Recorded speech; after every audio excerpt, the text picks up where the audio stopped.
Is Deutsche Bank in trouble legally for being deceived by Donald Trump, the Trump organization, over these numbers?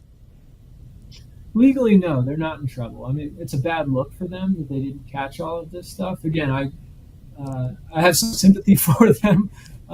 People looking at Donald Trump's numbers for decades have been fooled by what he's been saying, so it's not totally unique, but it's not a good look.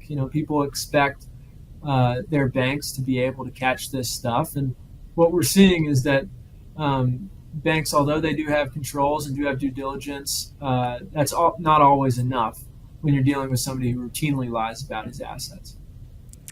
Dan, a lot of your reporting shows that Donald Trump has lied about his assets and the value of them for years. Can you talk about how these distortions finally did come to light? Sure. Well, we've been calling out Donald Trump's exaggerations and lies about his net worth since the very first Forbes 400 issue in 1982, so over 40 years ago.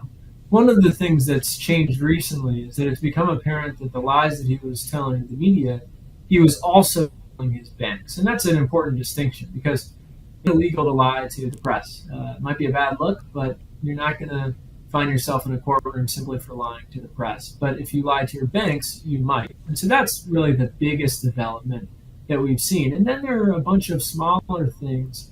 When you go through asset by asset and look at sort of what the Trump organization was doing, and now we can, because thanks to this case, one of the things that's come out are the backup calculations for how the Trump organization got to its numbers. And those are really damning because you can look at that map and say, wait a second, this number isn't right, this number isn't right, this doesn't make sense, asset by asset. And so we're really seeing in a granular detail what exactly they did to distort those numbers and pump them up. And of course, Donald Trump, even despite all of that inflating, is now saying that the statements of financial condition that he submitted to banks were not accurate, not because they were too high, but because they were too low. So he's sticking to his guns, and I don't think that that's ever going to change, regardless of how much evidence we see in this courtroom. Because you're able to see this evidence in such granular detail, is the New York AG's case cut and dry here? Well, there's a reason that the judge ruled on it before the trial even started. I mean, this is a documents case.